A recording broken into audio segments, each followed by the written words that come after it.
Happy Friday, everybody.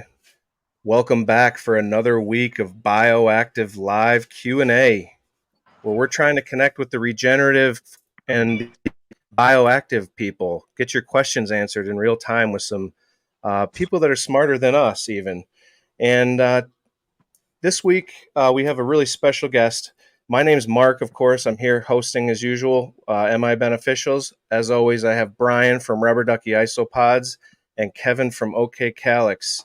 The guy we have with us tonight is a true pioneer in the natural farming community. Someone who's been sharing knowledge and videos for quite some time, and a guy that not only teaches and preaches about this stuff, but actually travels the world and practices this stuff, rolls his sleeves up and teaches farmers around the world how to do this.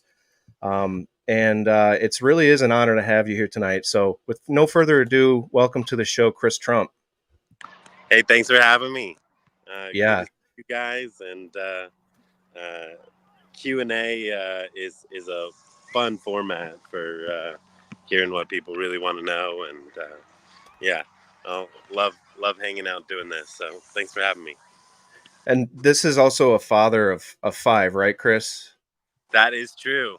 So he's standing right now at a soccer game for his oldest son. That you can tell where the priorities are. We're all fathers here, and Friday at 9 o'clock on the East Coast translates to 7 or 6 o'clock where you're at, Chris. So, you're a guy that for a lot of the people watching this show, right, probably right now, and people that will be listening to this, you're a guy that probably influenced people to start thinking more naturally, more organic. And so my question to you is, where did you get your inspiration? We got a lot of us got it from you and people like you that are bringing this information to light. But where did you get it from? That's a great question. I had what I consider the great privilege of growing up with some farming.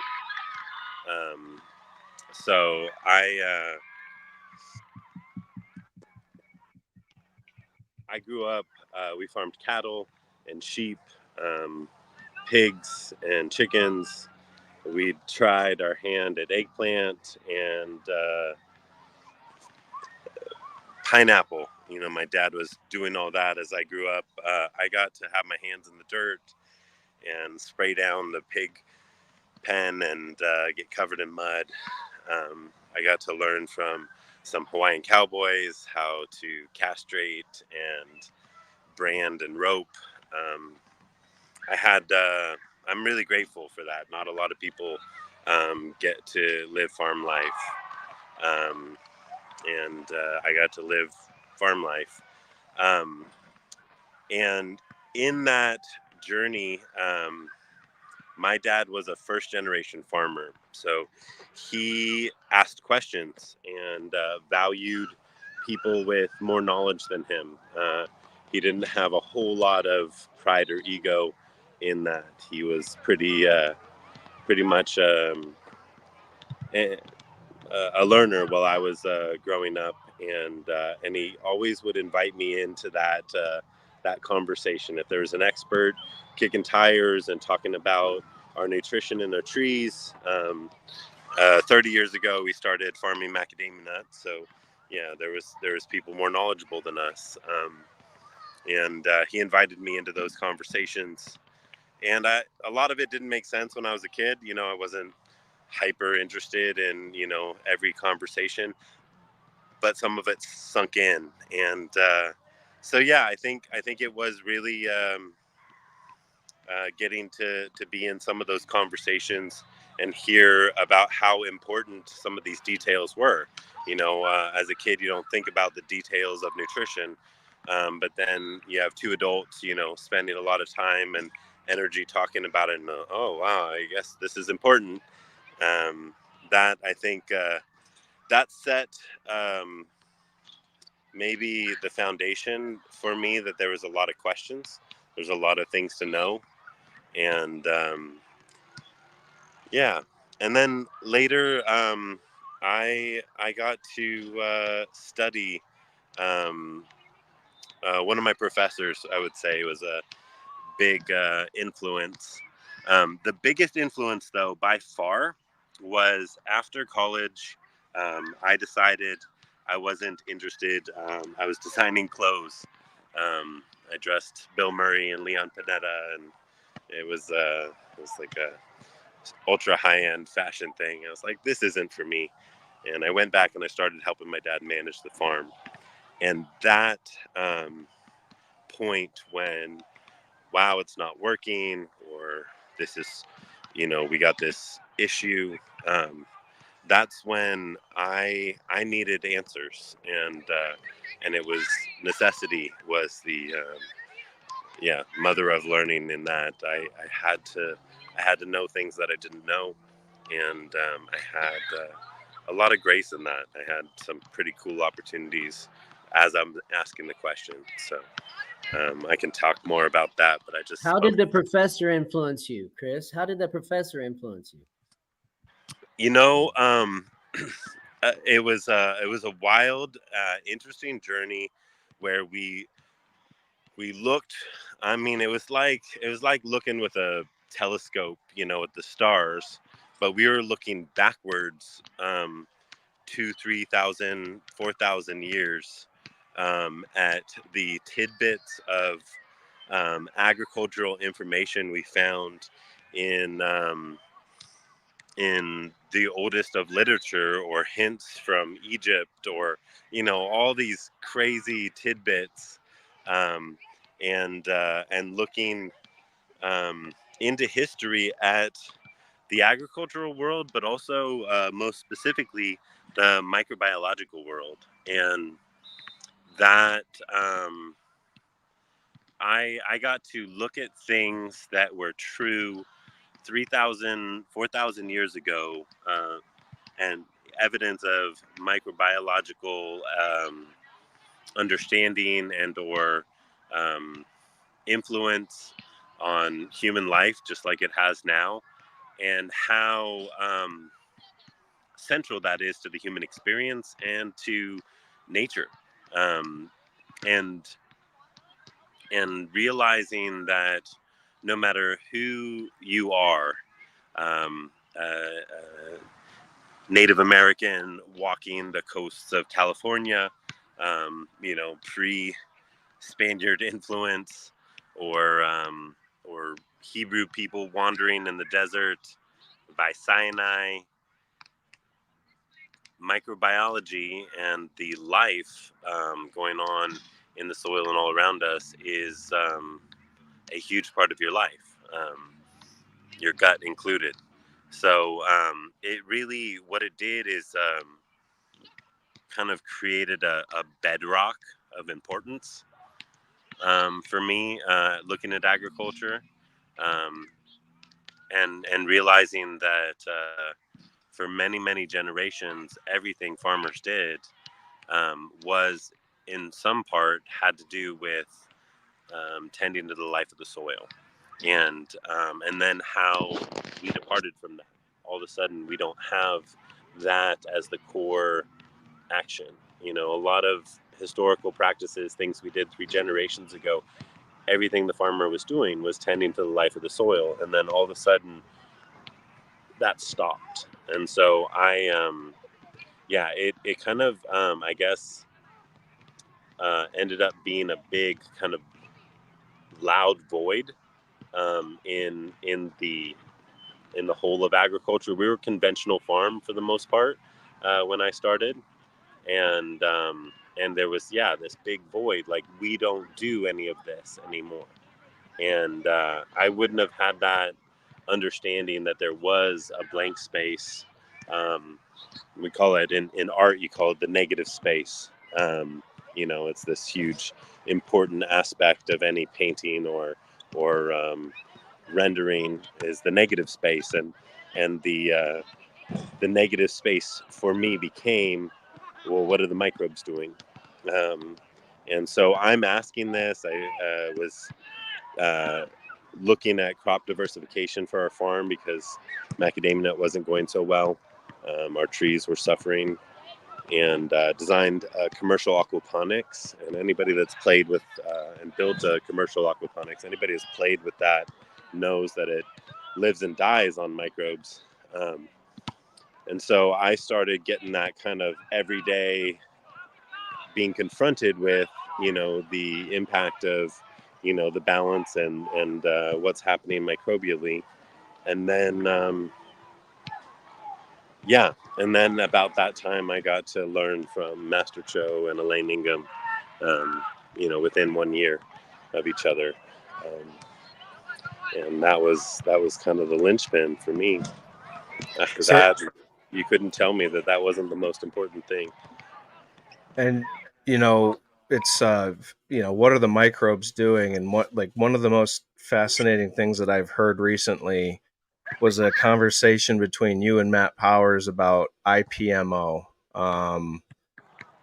And it just to introduce what that is, and I'm probably might say this wrong, but it's Indigenous Predatory Microorganisms, correct? Yeah, Okay. correct. And then it also, I like that at the same time it plays on IPM, or integrated pest Yes. management. Yeah. Yes. So just because I will never be able to explain it as well as you, can you run us through like how you discovered IPMO and how you effectively used it? Like I know you used it in Africa through that conversation, or Zimbabwe. Uh-huh. So can you walk us through IPMO? Yeah, absolutely. Again, I always talk.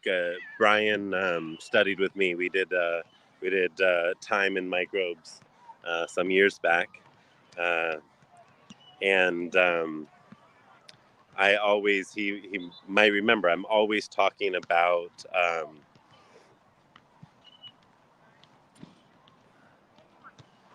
the definition of science, because I think it's important here, because it's how I learned about IPMO. And so the definition of science is the study of nature through observation and experimentation. Um, so nothing science learns isn't already law or principles on how the world works, really. We can we can apply neat inventions, but ultimately we're still at the mercy of the laws that we're just looking at. We're finding out more about. That's what science is. We're studying how it all works. And farming, and the reason some of these historical practices around the world are so effective for farming is because farmers and farming is such a deep look into our environment. We're paying such close attention to what's happening around us. And so I was making IMO for our farm, which I was doing very regularly. At that time, we were in a whole system where we, sprayed liquid IMO all the time. And so I'm using up my materials. Liquid IMO is taking IMO and brewing it in a actively aerated manner.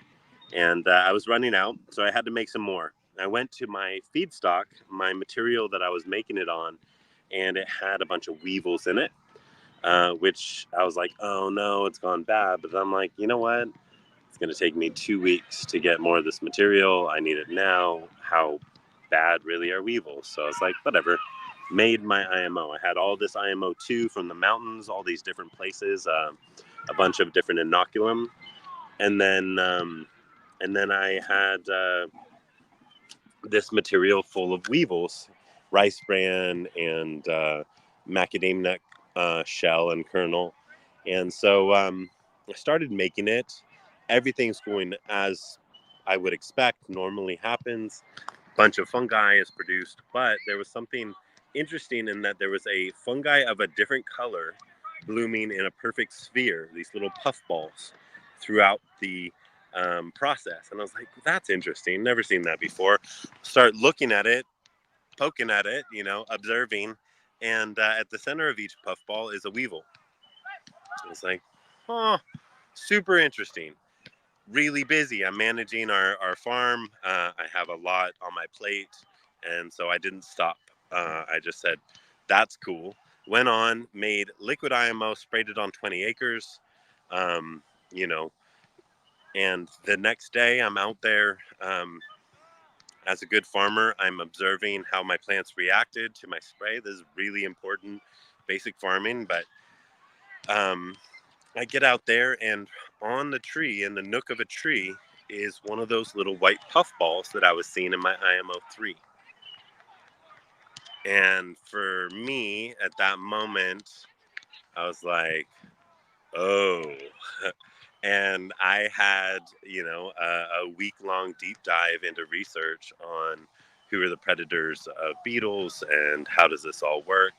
And what I learned about what had happened is I had somehow, in my IMO2 collecting, ended up with, or on the weevils themselves in their environment, I had ended up with a predatory fungi, a fungi that eats the chitin or the exoskeleton of those beetles.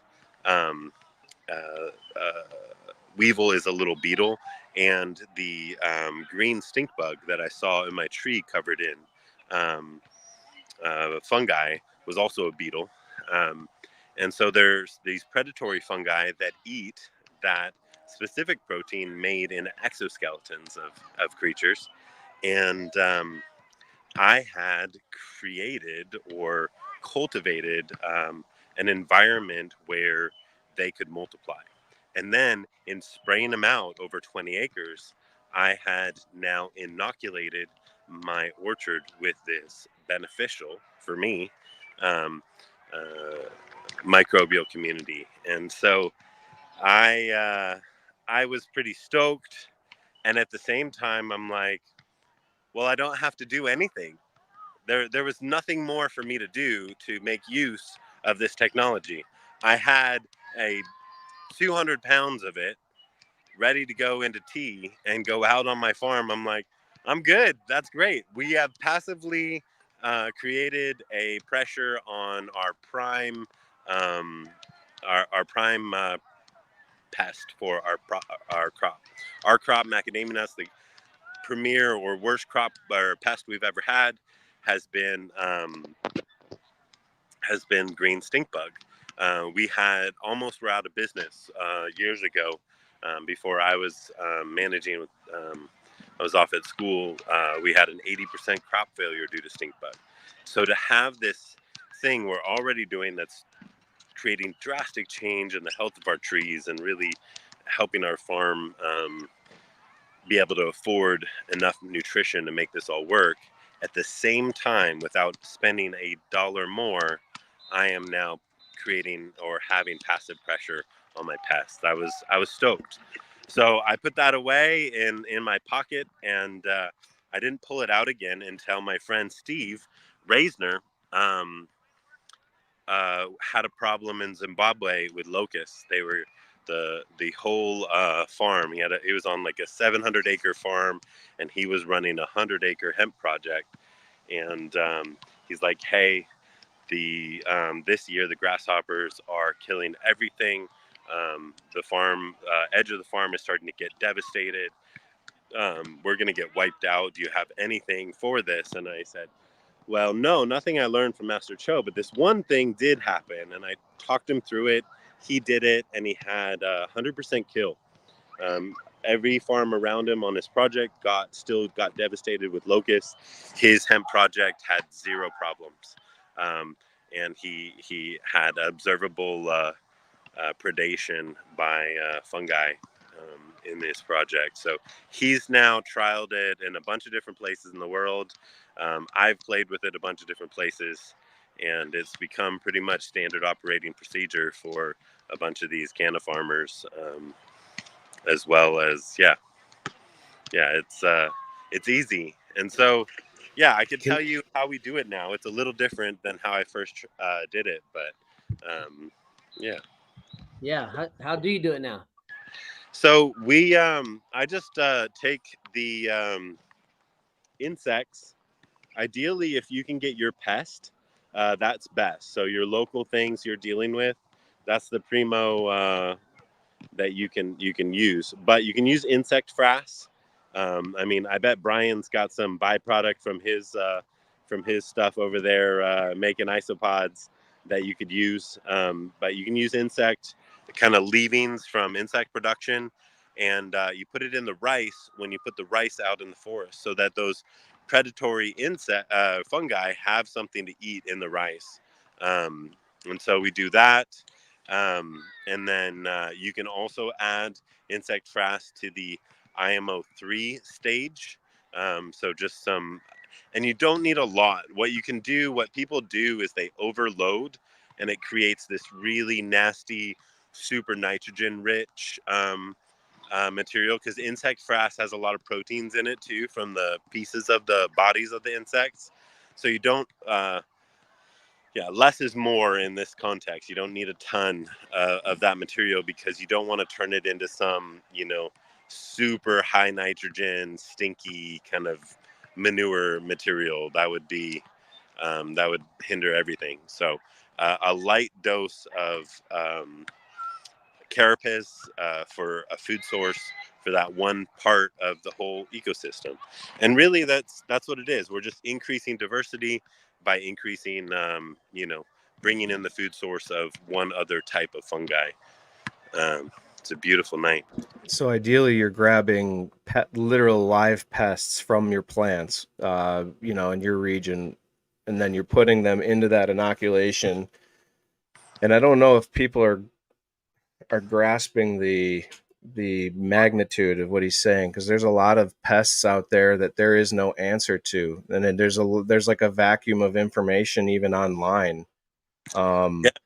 Where you're not going to do a quick search on how to handle grasshoppers or locusts and find this information. This is truly something that he basically stumbled upon. And Nature so, taught me. Yeah. yeah, It's hearing that, wild. It's wild crafting your natural pesticide. It doesn't hurt your ecosystem. If it's indigenous, it's already there. You're not introducing something weird. It doesn't even hurt bees. The same day I can have bees all over the flowers I've just sprayed, and they won't get hurt. However, if you are concerned about your bees, spray when they're asleep, when they're staying in their hive, because if you blast bees directly with IPMO, you will kill them.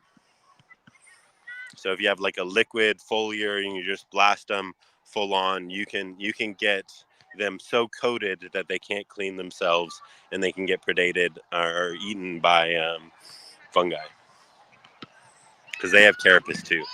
so So the Lisa bugs that McCarville, you add, are they alive or dead? Does it matter? Say it again. So the bugs that you choose to Dead. add, dead. Well, Okay. yeah. I mean, you add them dead. I mean, they can be alive when you collect them, but you don't. They'll crawl out of the rice cooker if you're not careful.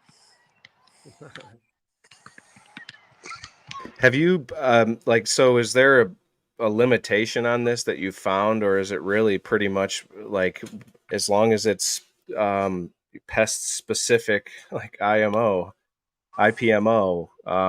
So there is a limitation. The limitation is if you don't actually collect any predatory fungi, it doesn't work. That sounds kind of silly for me to even say, but you kind of need to notice bloom on the carapace in your rice. You kind of need to see that there's something happened there, and tends to look slightly different than the other IMO, because just because you put out rice with insects doesn't mean that you have collected predatory microbes. There's no, just because you put out rice doesn't mean you get a bunch of fungi that grows in it. So it is, the happy magic of, you need that two things to come together. You've put out the food source, and you need that fungi actually was in the forest there where you placed your collection box and you found some. One of the ways to counteract this variable is to put out 12 boxes. That's what I do. If I'm going to put out IMO, I know some of them are going to fail. So instead of putting out one box, having it fail 3 times, and now I've gone 4 weeks of trials, I put out 12 boxes and I get at least 3 every time. Usually I get a lot more than that, but for anybody starting out, get a bunch of boxes out there, because it'll just increase your chances. This is the hardest part. Once you have it on the shelf, it's you can have it for 3, 4, 5, 6 years on the shelf, spoonful to inoculate your small grow, or a handful to make a few hundred pounds for a big farm. Kevin, you want to go through some of your questions? Sorry, have you used anything besides rice? It's a great question. Game just ended. Gonna jump in the car with the teenager. Good game, dude. Yeah, scored on a couple times. Yeah, first one I was okay with. Second one I should have stayed. Yeah, you did great. This is my son Judah. Hey, what's up, Judah? I'm on a live Q&A for work, so yeah. You want me to drive? Yeah, that'd be great. Judah's gonna drive, so I'm staying with you guys. Bring me back to the question. So sorry. Have you ever used anything besides rice for these collections? Yeah, so I think this is an area that needs to be studied. It's something that I'm in pursuit of. Because IPMO is the introduction of an additional food source, right?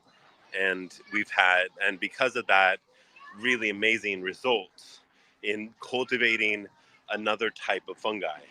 So bringing in additional food sources beyond rice could have a real impact. However, to pursue this tech and not use rice, I think is kind of the pinnacle of hubris. It's people bring their good ideas. I'm going to improve this process. I'm going to bring in something, people say more indigenous, and the reality there is that rice has a very specific benefit and purpose. Rice is extremely high in fat and protein. Lots of scientists don't know this, but fats are fungal foods. The leading food source, the thing that they want most, are the fats. They break apart the cell walls and lignin-rich material, and the fats are.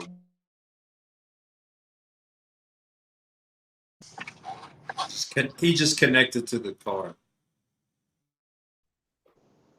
No, So you're muted. Yeah, there we go. There you go. It's a delay. Sorry about that. So Fatties in rice. yeah, so fatty acids, right? Fatty acids are lipids and complex acids. The fungi deconstruct those fatty acids, use the lipids, and then reconstruct the acids into humic and fulvic compounds, right? This isn't like common. You're not getting taught this at school, unless you're going to like some of these cutting edge kind of cool fungi guy schools. Yeah. So what other grain has a fat protein profile like rice? It's nothing. Nothing you can get easily anyway. And so there are other things you could use, absolutely, but nothing is as available or as dialed to their preferences as white rice. White rice has been bleach scarified or damaged, so it is even more available. We're trying to jumpstart growth, and then we don't know enough to Sorry. we don't know enough to cultivate additional diversity using other materials. So if we can get into that like research, that would be amazing. You know, I really hope that I can get into the research of looking into what percent add of what could create a higher diversity in my inoculum. But anybody that's saying they know that right now, I'd say show me the data. Right now, the data is that rice works really well all over the world, and also works really well with IPMO. I don't have that level of data for any other material. So you're off in a fringe with a hope and a prayer is my opinion on using something else. So one other quick question just on the IPMO before we jump into community questions here. Have you, because I know on like the West Coast, there's a lot of issues with spider mites and fruit orchards and stuff like that. Have you successfully implemented this in those settings for that kind of pest? Yeah, absolutely. Same principle. Same principle. Spider mites, I would say you don't even need IPMO. Just IMO, liquid IMO, is enough there. And it's a foliar, a weekly foliar, is what you is the kind of SOP there. And it's abundant plant health that outcompetes or makes the cell walls too rich in protein for pests. For those leaf suckers. Yeah. Awesome. Great Yeah, information. we had a I worked with a farm in Colorado. They're crushing it right now. They're 4 years into it, three years into it, and they had a shared wall, one of those flimsy plastic, like white kind of high-low walls. I forget what that material is called, but it had screw holes and everything in it. It was definitely not a secure barrier, and their neighbor was like was infested with spider mites on the regular, like something you'd see out of like a horror movie. You know, like the music starts playing. It was, oh. So that was their wall, and so spider mites were present, but they never had damage, and they never had an infestation. So spider mites kept coming through, but you never saw spider mites in the canopy. So it was it was a wild place to run a really brand new to me at that time kind of living soil natural farming only trial. Was in a shared wall with a established salt, cloth pot, throw everything away every cycle and get wild infestations. And they managed without getting taken over. So it was, still is really good, and still have that neighbor. So That's amazing. The power of microbiology. yeah, health, plant health is really the leading factor there, I think. So, right. yeah, Brian, let's get into some questions, brother. Yeah, absolutely. And for people that kind of want a, especially science driven, if you will, in kind of a metaphoric way, in 2019, is when I came to Idaho to see you, Chris. I probably had maybe 10K in my pocket, like total. I think everything said and done was about 3K. So when I got there and everything, this information was a little bit over my head. And so to this day, one of the reasons why I want to do these free education things is because of what yourself, Dr. Lane Ingham, Jeff Lowenfels, you kind of guys are on that Mount Rushmore for a lot of us out there that have learned this. But I've been able to take that and monetize it in my own little way. And that's what we've always been trying to find and teach other people is there's some kind of niche for these skill sets. And so if you just kind of build up your armor and you get better at a variety of different skill sets, then you can find that certain rabbit hole that you want to kind of go down and then, make a nice little living for yourself. And I think these skill sets go a lot further than just like the cannabis farmers kind of, I don't know the right word there.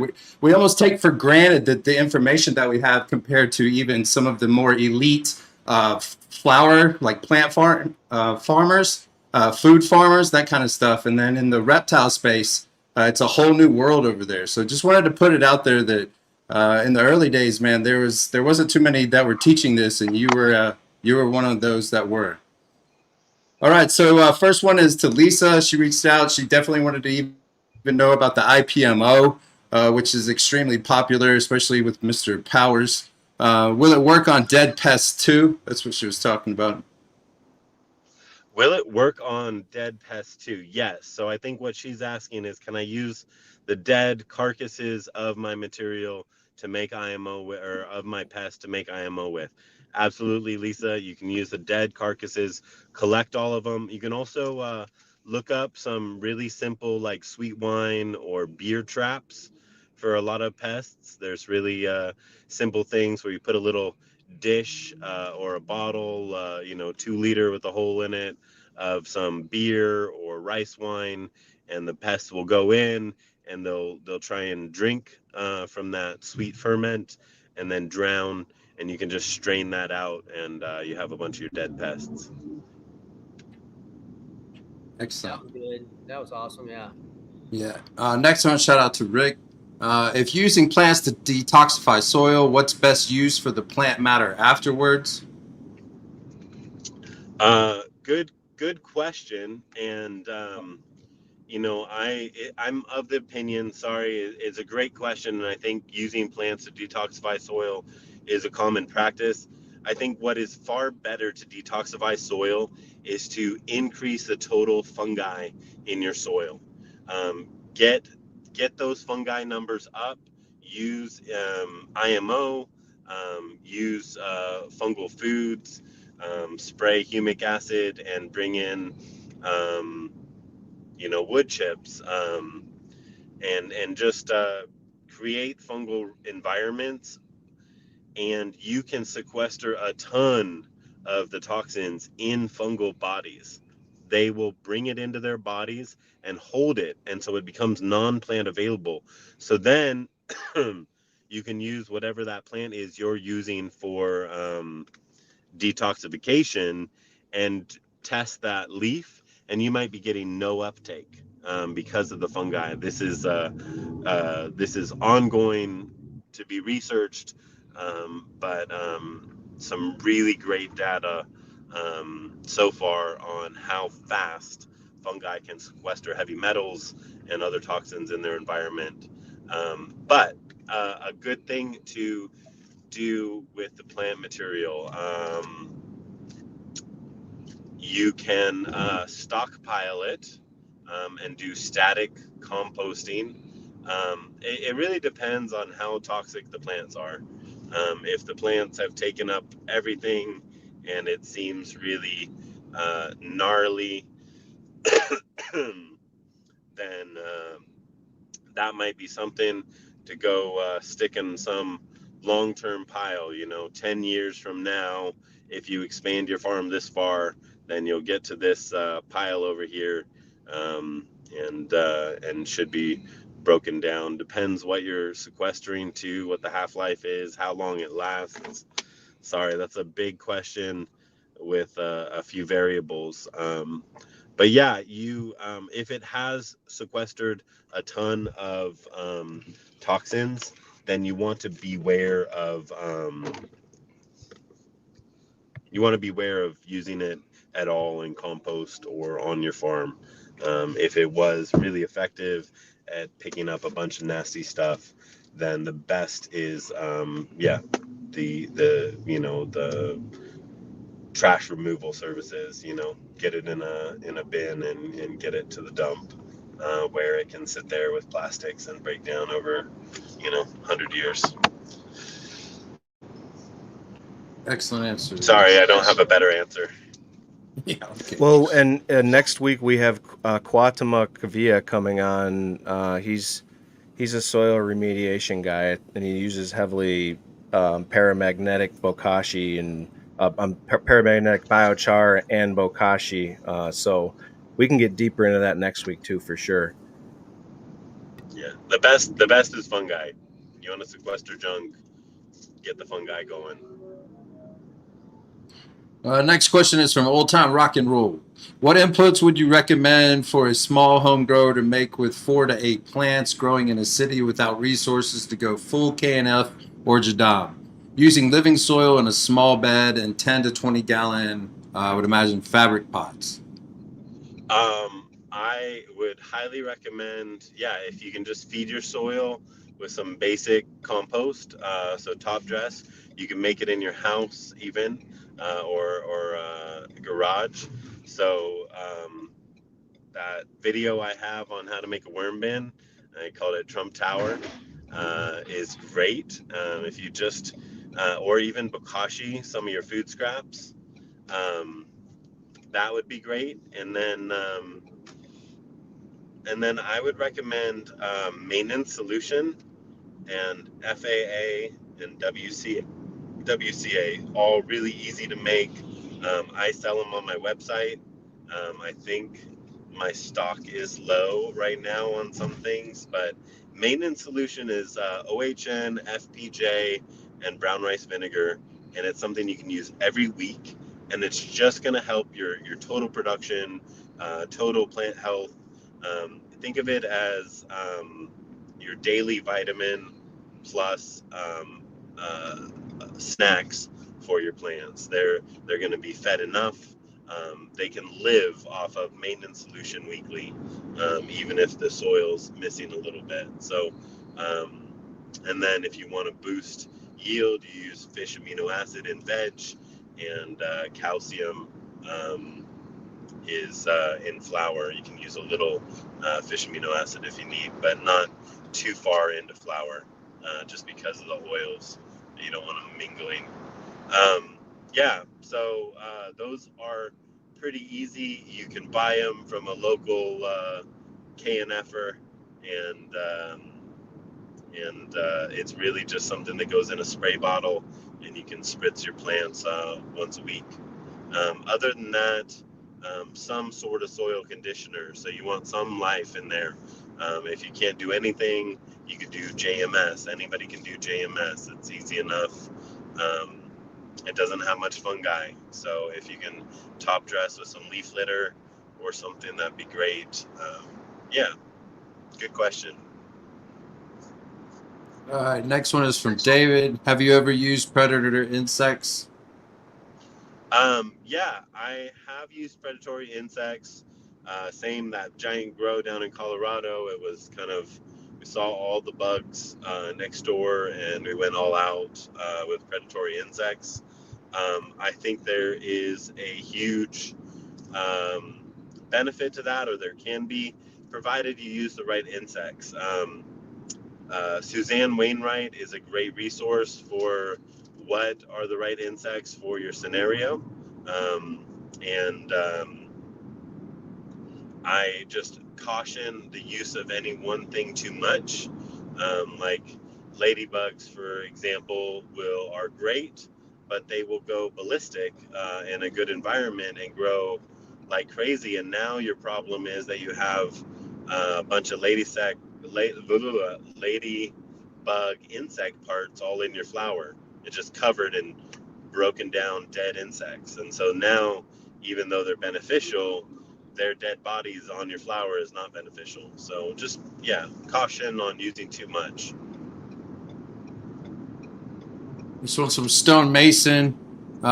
You could keep making your IMO 1 collections from the IMO 3 after you get the bug eating fungi like Kevin does. Do you Yeah, understand that You might question? not, well, you might not know I exactly what Kevin does. understand. I don't know what Kevin does, but I understand the question. Yeah, just be expecting diminishing returns if you're doing that. Expecting your effect to go down. It's like it's similar to the copy machine. Maybe that's a old analogy. Um, yeah. The original it's like memes, the original meaning of the first meme, now that it's been reused 500 times, half of the people don't even know what the original meme was even for. This can happen where basically the fungi you're cultivating, you lose aspects of that community in that inoculum. They don't transfer that next time. So now you have maybe some of that original fungi, but you don't have the 17 bacteria and the archaea that goes with it that was making it all work for you. And now you're not seeing the same effect. That wild indigenous culture, that IMO 1 culture, IMO 2 on the shelf is one generation removed from wild. It's pretty amazing. But if you start making IMO 1 off of the IMO 3 from the IMO 2, it diminishes in value over time. So not a best practice, but definitely convenient in a pinch. Yeah. So the practice of that, to explain it, is that in the wintertime, I'm showing people like in Oklahoma where it's difficult to get an IMO collection, during December, January, February, March, stuff like that, is to be able to do it indoors in a tote, put rice on your IMO 3. You'll gather a collection, you can continue, but of course, always gathering new material from around my place and facilities, and always make a new IMO 1 from that. But you can't. And it's just a way to make new IMO 1. You can do it on your IMO 3. It's a way to kind of keep the process going during the cold days here in Oklahoma. Yeah, great thing to get you through in a pinch, to get you some more material, and yeah, be expecting the potential for diminishing return. Grapinator. Would taking dead bugs that have mycelium on them from inside your windowsill and adding them to an IMO box be useful to collect more fungi? Is there a way to go to IMO 2 with enough bugs? Um, He's got that windowsill farm. yeah, no. So I love what you're putting down here, Grapinator. Yes, so finding a bug in the wild that's been eaten by a fungi, and the wild can be your windowsill. Um, but finding a bug in the wild that's been eaten by a fungi is the best way with your eyes to find predatory fungi. There's not a better way than finding bugs that have been eaten by fungi or that are being consumed. Then, even better would be finding them in the wild and getting a rice collection box there. Um, One of the reasons, let me jump into kind of the reason IMO 1 in rice. And so one of the reasons it's so cool is because it's shelf stable. It can sit on the shelf in IMO 2 form for years because there's no plant material in it, and there's no other foreign matter in it that will cause it to go off. Um, if you have a bunch of bugs and you throw them into um, the rice and they don't ferment with the rice originally, that they can cause it to go sideways, or kind of basically start to bubble and go off and turn into alcohol. And yeah, so we want to keep our IMO at like wine cellar temperatures if we can, um, because that shelf stability saves me from having to go get more. Um, and it's really hard without getting it to bloom on rice or with a little bit of insect material on rice. It's hard to get it to be shelf stable. So, and it's hard to multiply.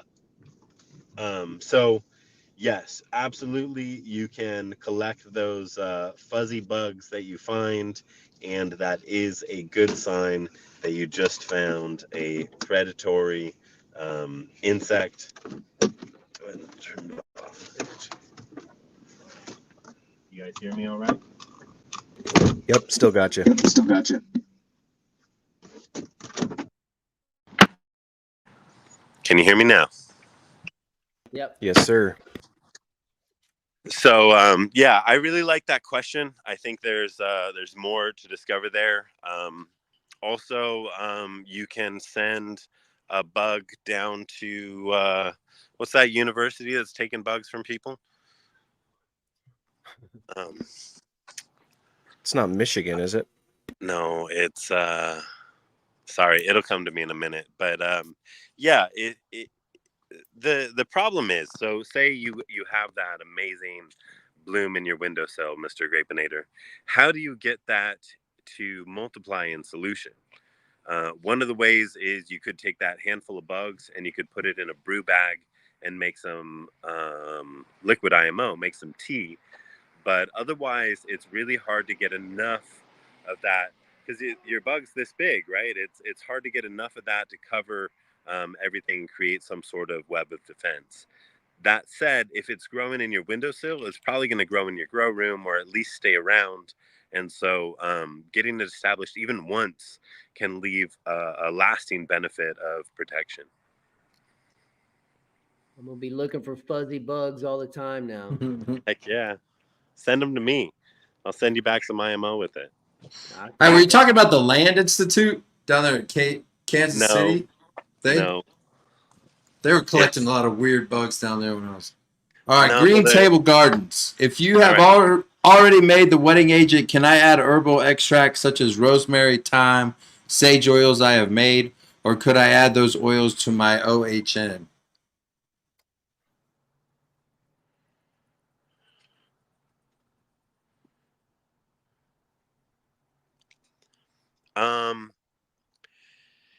Here's I mean, it's not like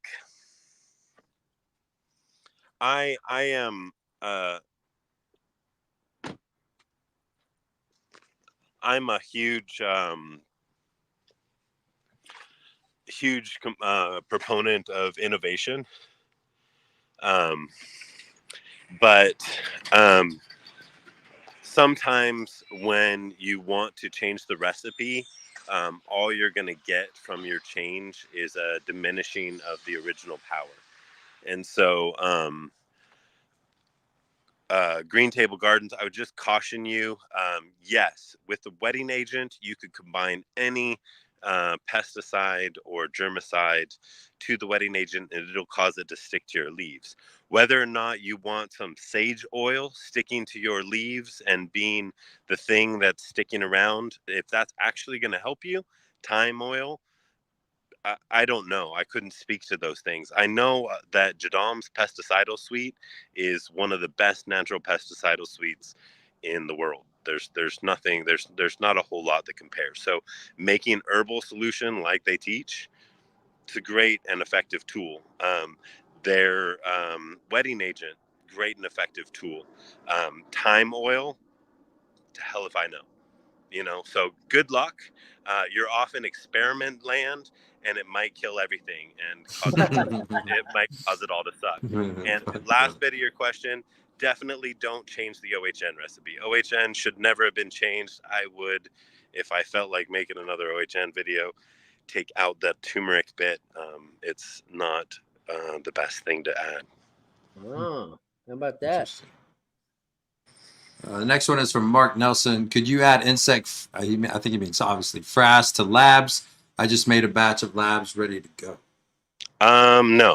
No, that those don't have anything in common. Labs of bacteria. What we're talking about with IPMO is a fungi. Fungi is not produced in the process for making lab. I like his the way his brain was thinking there. You know. You can add spirulina to lab and get purple non-sulfur bacteria. It's pretty cool stuff. Yeah. Yeah, I've been messing around with that lately. That stuff's pretty cool. With like freeze dried peas, throw some crab meal in there. All of a sudden. Yeah. So when you're brewing your labs, that's when you add the weird stuff, not after you brew it. All right. Just like a couple more. I know you're busy, sir. Yellow Skunk Farm. So we just had on here. So shout out to him. He's out here kind of coming up with his own stuff, Chris. So I think you've inspired a lot of people, man, and found a lot of other people that kind of want, again, their own little niche because cannabis isn't for everybody. And in the early days, it seemed that way. And the reality is you got to have a ton of money to really do it the right way. And it's tough. But to do the soil stuff and that kind of thing, you can usually do that in your own home, basement, that kind of thing. Is there a specific type of rice that works best for IMO collections? I've heard this multiple times. Yeah, it's a good question, and I believe there is. I have, believe it or not, I have done hundreds of IMO1 collections, and I see a massive increase in the success and effectiveness of putting out a box when you use like a short grain Asian rice. Long grain rice doesn't work. Basmati doesn't work. These are my opinions.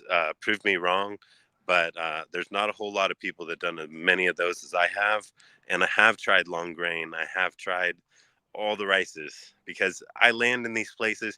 You know where there's no short grain Asian rice? Ireland. I found it eventually, and the middle of the U.S. People don't eat rice in the middle of the U.S. They have no idea what it's even for. Iowa, go try and find some short grain Asian rice. It's just not there. I can just Brian, imagine what you.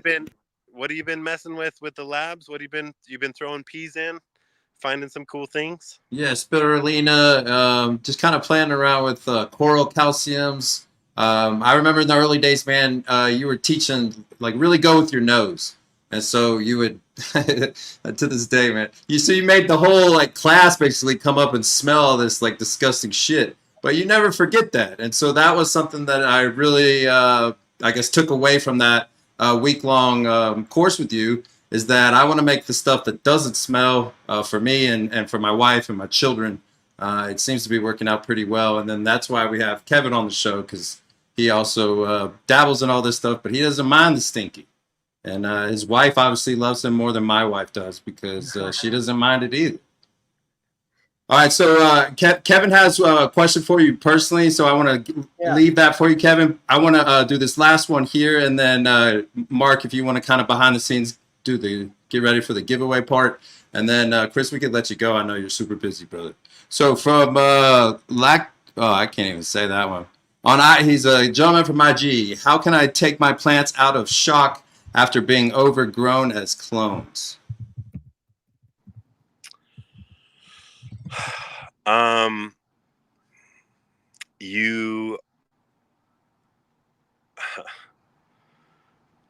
I really understand like the heart of stuff going wrong and how hard it is when things don't go right and the loss of money spent and energy. But I find that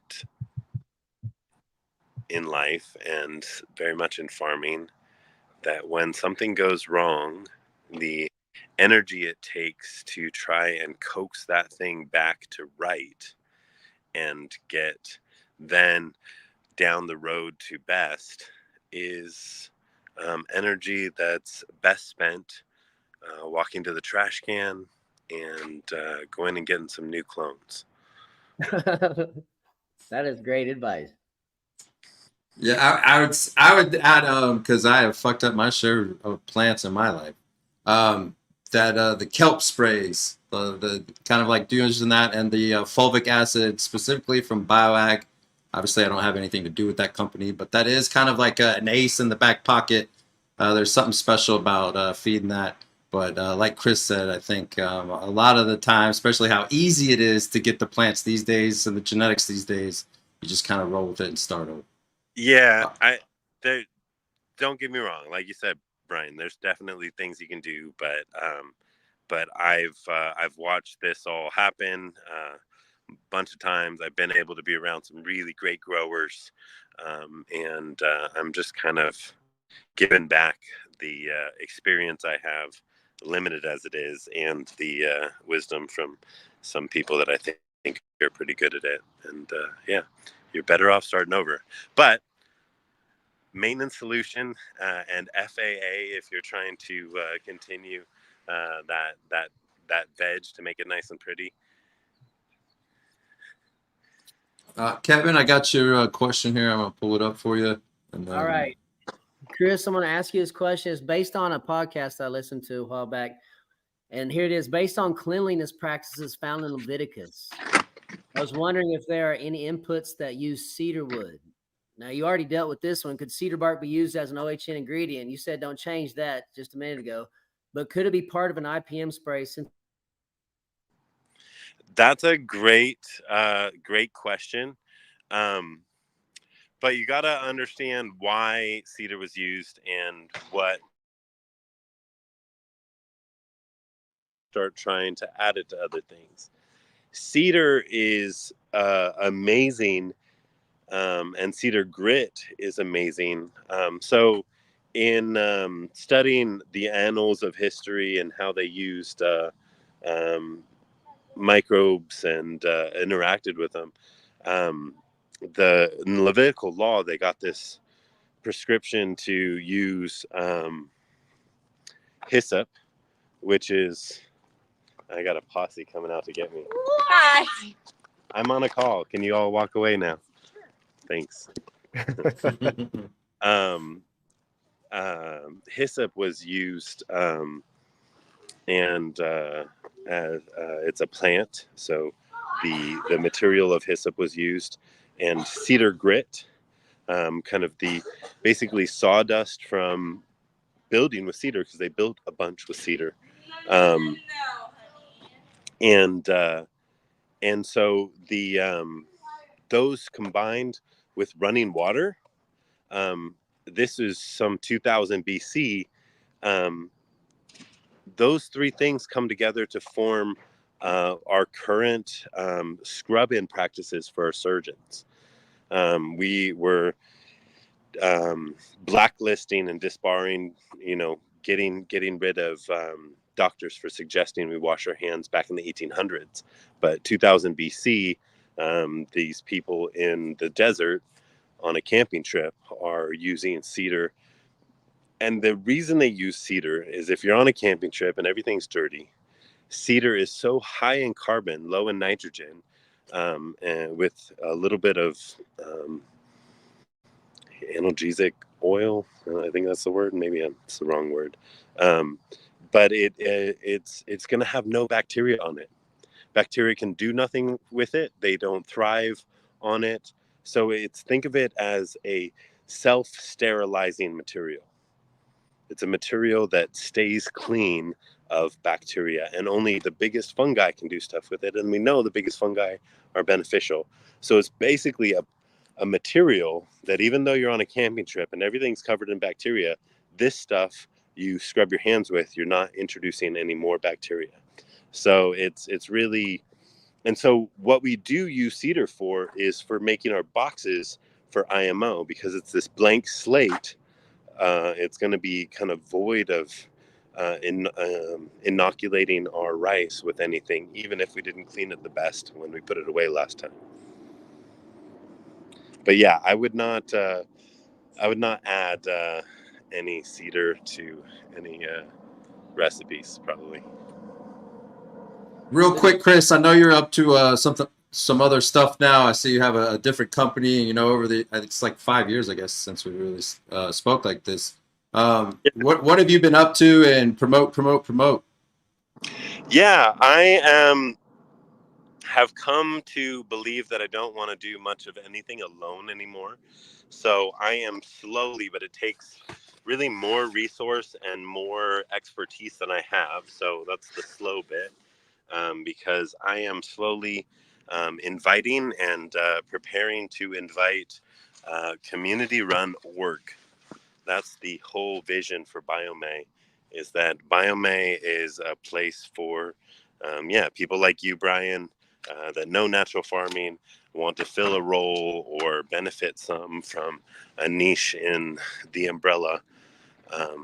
But ultimately, with the goal being that we have a side business that's a nonprofit that takes us overseas to really share this information in developing nations and places where it's going to mean life and death for people, or life for people, really. So biomei is in its infancy. The blooming place would be really a place where there's kind of platform for other people to be celebrated in what they can do or bring to the community. And but I've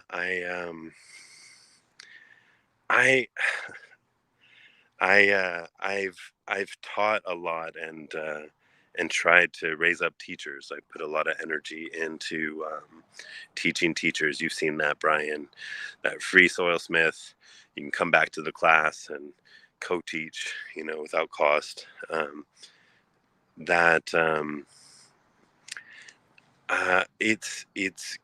I keep running into like people feeling like they got to get really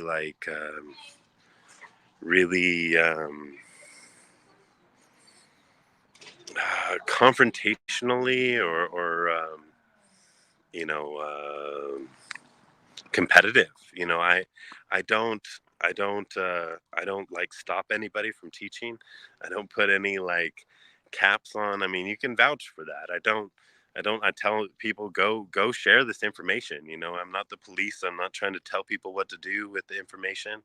I really truly believe in it to be something that's shared freely. And I've lost friendships because people feel like they need to be like somehow exclusive or excluding me or get out from under, you're being rude. It's all right there. I just brought it in. I can put sweatshirts in here. Sorry. My 10-year-old's like trying to get in my face. Like, hey, I'm getting your attention. No, we really appreciate your time. So we know you got a lot of family there. Yeah. So I guess I'm just sharing a little of that's kind of slowed me down a bit because I'm a sensitive human that has really been affected by just that like weird kind of way that people get. And so I want more of the community. I want to figure out more of creating place for people that want to participate in spreading this, like you said, finding their niche. I want to be better at fostering that because I think that's needed. I think people do want to play, and creating a space where everyone can play is something I'm working on. It's just slow because nobody's paying me to do that. Well, we sure do appreciate your time on the show here, Chris. It's clear Absolutely. that you're a family man. You got family trying to drag you inside the door. Really appreciate this time. And to support this man, please check out biomei.solutions online. A lot of great information, calculators to help you with inputs. He's got actual products on there for sale that you can buy from the man himself. We'll check it out. And really just a great human being, Chris. I can't thank you enough for sharing with us about IPMO. Is really super fascinating. And I hope you do know that there are a lot of people out there that are fueled by what you've done in the past. And so, it's not lost in it. Although you might be feeling down on it, just know that there is a lot of people out there. I see tons of comments on Instagram, tons of comments here on the show. I know that this is a small microcosm. But you really are an inspiration to a lot of people, and someone who has brought new life. I mean, I first started watching you sitting on the couch with a 3-month-old baby at 5 o'clock in the morning because I'm trying to find purpose in, you know, not necessarily growing marijuana, but agriculture and what I'm doing outside in the soil, and just listening to people like you truly is has changed stuff for me. So I hope you know that there's people out there that have found so much value and do you know, appreciate the mission. So Thanks for that. I appreciate it. I hope you have a great night, Chris. We'll Hey, you guys stick around. Chris. We'll stick around here and answer a few more questions, guys, before signing off. But we'll let Chris get out of here now. So, Brian, you want to start back up on questions? Thanks. Yeah, Peace, just yeah, Chris, appreciate it, brother. What were you gonna say?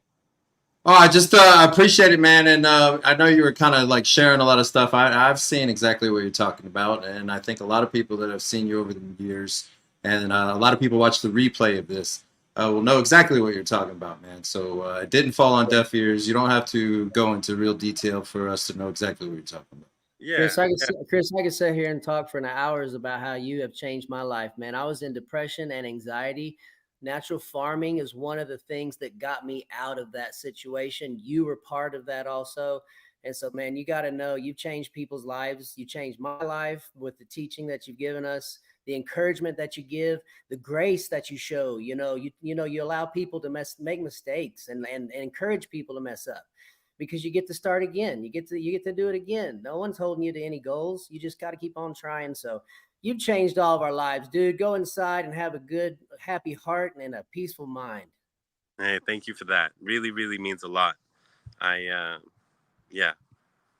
can't tell you how much that just that human care. All right, love you guys. Peace. Love you too, man. See ya. Well, that was awesome.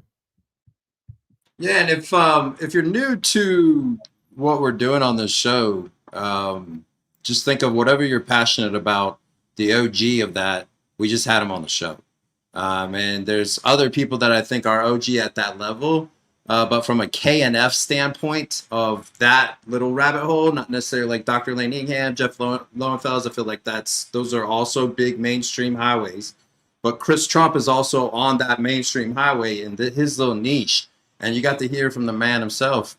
There's just a lot to this. And that's why I was saying at the beginning of this, I always want to pass this on to people, because this skill set is able to be monetized. And I was sitting there, like I said, when I went to Idaho, man, I putting up basically 30% of your entire net worth, which is embarrassing to even say, was risky. But there's just something to understanding this stuff. And I hope that you guys truly are grateful for what he just gave you for an hour, because I had to pay a lot more to get it. And I think you guys will now, if you're brand new to it, will go down the rabbit hole of his YouTube channel. And then when he kind of explains it in a more basic sense, I promise you what Kevin is saying now will make a lot more sense to you guys as you kind of continue to kind of go down the highway, if you will, with that analogy. Yep. And also to understand this guy, his mission is pure, and you know, it really is amazing that there's no ulterior motive to trying to bring information on how to do this better for your family, better for your health. And you know, I think it's really important that we support a guy like Chris, because you know, he puts a lot of heart and soul into this. So make sure you check out that website. It actually is unbelievable. He's got a calculator on there for inputs. If you want to run his system with natural farming, he has it there for you. He sells the inputs, but he also shows you exactly how to make it. He's just the kind of guy that speaks to this show, because this show is exactly modeled off of that mentality. We're here to share this information, and it truly is a privilege to have a guy like that on, mucking it up and being able to share this stuff. So great stuff. Do you guys want to run through a few more questions, or should we? Good. I can stay around. You got to run, Brian? Well, no, we ran through the questions that I had on there. Okay. If people want to kind of add on real quick here, again, I just wanted to point out, man, there's just something that is fun on Friday nights to sit here with you boys, and I I really enjoy it. I just wanted to put that out there. There's something to the free education, and that's what I mean. Like, take this shit and run with it, people. Hey, There's I think something to it. one thing that I noticed him talk about was FAA. He said that often, and I think that's one thing that I don't use a lot. I have it, but it's just so it takes so long to make. Not a lot of people do make it, but that just stuck in my mind that he seems to apply that a lot. So I think I might have to add a little bit more of that. But yeah, just the gold nuggets like that, guys. Go back and listen because you didn't get everything. I didn't either. Go back and listen to the show again. Put it on fast play, and you'll be able to hear it twice in a day, something like that. But go pick the gold nuggets that are going to change your life. You don't need to do everything that we talked about tonight. You're probably not going to be able to. But that IPMO, what an exciting subject to try to start to learn. Like one of the questions was, can I find fuzzy bugs on the windowsill? Yes, you heard him. He didn't put that down. He's like, that's a great idea. Yes, try that stuff out. And that's the fun thing about organics is it's an open book. It's an open slate. There are so many chapters still to be written, and you might be a part of that if you just experiment with these things. And as for me, these are the things that help keep me mentally healthy. They help me give me something to do and to focus and to love on, So go back and listen to the show again. You're going to pick up a lot. And before I forget, because I did this, I'm now notorious for offering giveaways and not giving them out because this did happen. I don't know if anybody else picked up on it a few weeks ago, but I did do that. And so this week, I apologize to everybody. That was not intentional. We just literally signed out like, oh, great show. And then I'm walking upstairs to go to bed and realize that we just completely neglected that. So before I forget that, I do want to award 3 prizes. And the prizes are either a biodiversity pack or your choice of exotic springtails that you can add to your living soil or your bioactive. So after the show, if you won, shoot us a DM or an email, mark@mibeneficials.com, and we'll make sure to get those out to you guys heading your way Monday. So we each picked a question, and the question I want to give it to is Grapinator for the fuzzy fly. And it's kind of it was a tight one because I know that Lisa McCarville brought up IPMO. So Lisa, if you're feeling slighted, shoot me an email too, and I'll send you one as well. Because when you brought that up, I went and brushed up on IPO. She's very slighted. Be sliding, please. Be sliding. Well, and the reason I think you deserve one is because when I saw your question on Instagram, I went and watched that Matt Powers interview with him again, and it really blew my mind hearing about this IPMO in that context. So both of you can take it, and then Brian and Kevin each picked one. Kev, who did you pick? Yellow Skunk. His question. I can't even remember what you asked now, Yellow Skunk, but I picked yours. What was it? Dang it, just went out of my head. Anyway, it was the best type of rice. The best type of rice. The rice. That's a good question because I always one of those things too. So yeah, very good question. But I was going to ask him about. We didn't get to it, but Dr. Elaine Ingen did some studies on putting oats in a hole out in the forest and trying to see how well that was collected. And he discussed that on a podcast one time. But there's lots of things. Like if you watch tomatoes set there in your compost, you see the fuzz grow on it that grows on the rice. So there's just lots of things, lots of possibilities out there to experiment with. And Brian, who was your win? We'll do a 4 for. Yeah, Mark Nelson. I liked it the way his mind was working. He was talking about adding insect frass to labs. I was doing that, especially in the early days before a lot of this information was out there. I was doing it with kefir to this day. That's why I drink that. My whole family drinks it. My daughter is obsessed with it because of the fermentation. And so if you start to sprinkle that around your plants and then put the avocado tech where you usually eat the avocado, hopefully, and then you take the shell and you kind of put it down into the soil system. If you actually will use that avocado tech, level 2 is putting the kefir down, letting it harden around the main stalk, and then I usually like to do between 2 and 4, depending on how thriving it is, of the avocado shells. You'll see all kinds of stuff take off. And so I don't know if it's necessarily labs is too strong, but kefir from the store, as long as you get it unflavored, I like to get the high fat one. There's like a 1% and a 3%. I buy the 3%. There's something about fats and proteins in the soil world. Calcium, of course, coming from the kefir. So just wanted to highlight all that, because if he's thinking that same way, just wanted to point out to you, sir, that you are on a, in my opinion, the right track. And that is part of the reason why I find success doing what I'm doing. Calcium is king, whatever you're doing. Proteins are king, because it's hard to find in a soil system unless it's already thriving. Gold bar. So, yeah, great conversation with Chris, guys. Before we sign off, what do you guys have going on this week? I know Kevin's got your immersive coming up here real soon. You're probably busy as can be. Dude, I have been so busy for the last 2 weeks, 3 weeks, because my harvest happened. I've been getting seeds out of plants. My plants just got washed today. I'm going to go off on this cherry on a grande peach pistols, y'all. Y'all that are coming to the autumn immersive are going to get to taste this. Guys, Warren at Scissortail Savalas, he's like, dude, this has one of the most unique terps I've ever had before. He's a processor, y'all. So Cherry Grande is known for a hard, loud, fruity terp. And it's just like noticeable. You go back and hit it again. Anyway, I've been making tons of inputs for the Mushroom Festival coming up on October 12th in Oklahoma City. I'll be speaking at that one. It's called Let There Be Soil, Mindset and Methods of Soil Making. I'm just going to show people how to make an easy soil and how to be thankful and how to be mentally healthy when you do it, how to benefit from what you're actually doing, right? Actually have some mental benefit from the physical labor you do. But then I'll have, and at that show, I'm going to have interactive totes. I'll have a tote of compost, a tote of IMO 3, 4, 5 bokashi. I'll have a 5-gallon bucket of IMO 1. Just people can see, they can look at it, touch. They can take 5-gallon paper bag sacks out of it and take it home with them.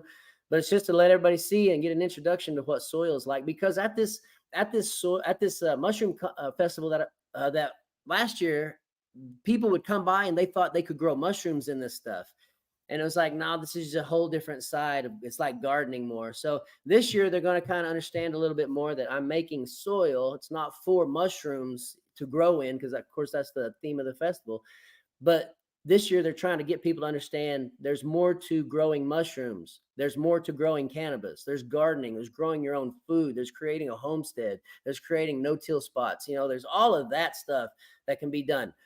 And then the very next week, guys, October 19th is the Autumn Immersive. Me and Jordan from Growcast. I'll be teaching hands-on how to make inputs, how to forage inputs, how to process them down. I'm going to show you how to make stuff.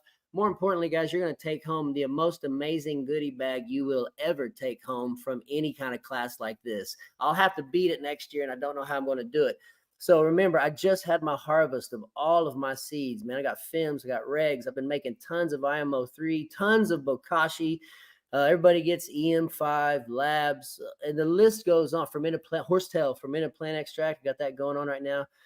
But you're going to come, you're going to spend your money coming and hanging out for the day. Some of y'all are coming the night before. We'll hang out then, but you will take home a package that is very valuable. You're going to have great inputs. You're going to have great genetics, not just from me, but Jordan's going to be bringing a whole side of his goodies that he's going to give you. But it's going to be a great time, guys. I'm going to get to talk the whole day. It's going to be awesome for me, for sure. Well, bless doing this podcast every Friday, because you'll be so polished compared to like when you would just kind of do that off the dome the first couple of times. It's rough. Oh, dude, it totally helps chatting through it often like this. Yeah, totally helps. I remember, man. I'm sure you've already felt this, but people say like what public speaking is like one of the biggest fears of people, and I think the reality of that is because you've never experienced. You've been in a room, everyone's talking, but you've never been in a room where everyone shuts the fuck up and everyone is staring at you, and it's a weird feeling when you've never felt that before. And so, even though you don't necessarily have everybody in front of you, you're still used to speaking live, where if you mess up, say something stupid, it's out there forever, which is basically what public speaking is. And you're already polished, man. So I just wanted to put it out there that people are going to be able to listen to you articulate things that I think in the early days, it was a lot harder for us, even in 2019, trying to understand all of the vernacular that Chris was just spitting, because you'd be sitting there trying to write stuff down. I got to go back and figure this out. Now it almost seems secondhand, but you know, that takes time. Yep. Yeah, there's no doubt about it.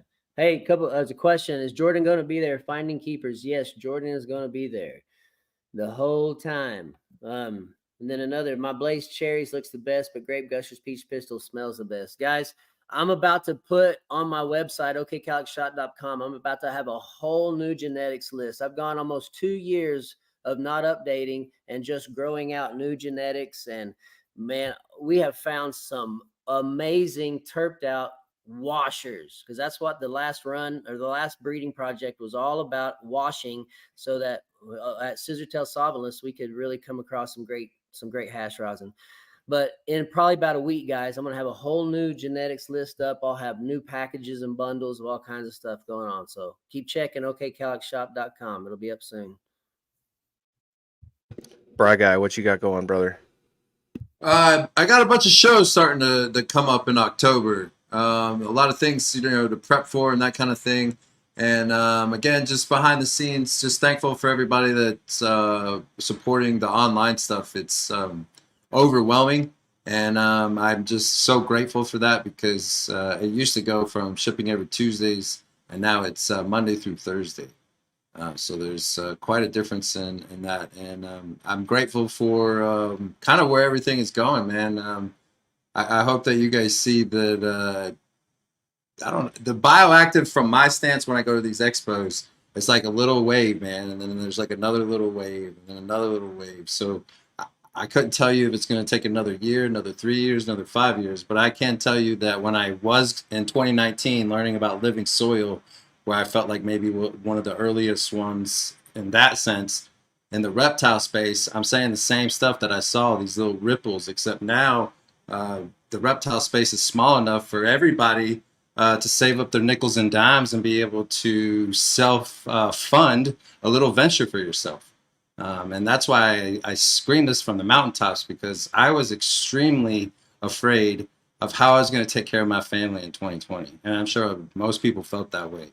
So then also finding financial independence on your own, and then realizing that an e-commerce store is basically just hustling. You're just trying to get more people to find out about your brand.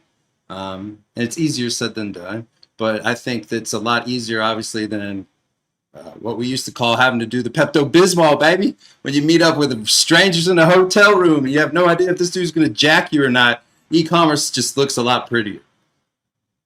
What do you got, Mark? That's a real good point, Brian. And being on your own schedule, to me, and having time for your kids. I mean, I know it's easier said than done, because the more you put into it, the more you want to keep putting into it, the better you do, the more time you want to put into it, because you love this thing. But it does afford you that flexibility. So it's a great point. But on my side, I got a new swag drop.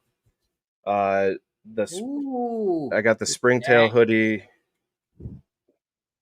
My Beneficials is on the pouch, but there's only 20 of these, and then I got 20 new MI Beneficials. I'm buying one. Put me down for one. Get on it. Yeah, and then I got 20 of the Friends with Benefits sweatshirts coming down the pipe too. So those will be on the site. Appreciate all the support on mibeneficials.com. And then real quick, a little housekeeping, because we got some really cool shit coming up here in the next few weeks. Next week, we've got Quatamuk Via at Bokashi4U on Instagram.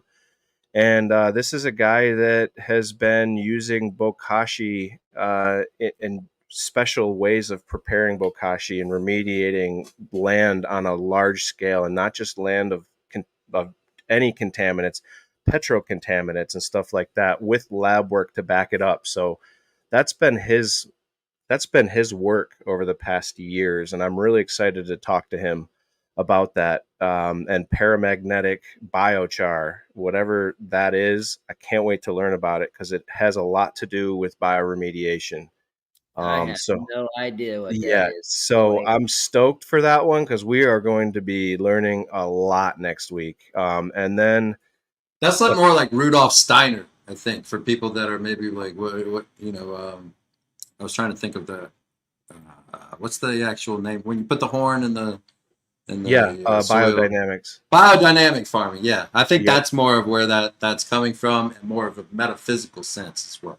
Yep. And then the week after that, October 11th, we have Organic Alexa coming back on to get her scope on, to look at stuff under the soil again. And hopefully we can get some kind of either some more basic questions to follow up from last time if people want to slow down on that, or some more complex stuff. Let's get into specific organisms and talk about it a little bit. That's going to be awesome. The week after that, we've got the man Matt Powers coming on.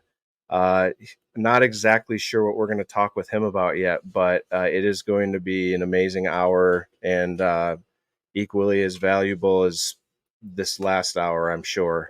Dude, he's And lively. He's lively. He's gonna yeah, have I love his passion. His passion makes me want to go run and join a permaculture band. You know what I mean?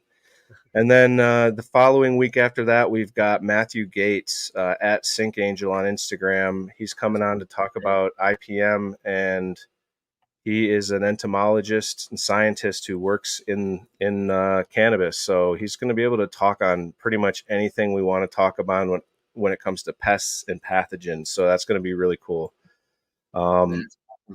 Got some awesome stuff coming, guys. Really appreciate everyone's support on the show.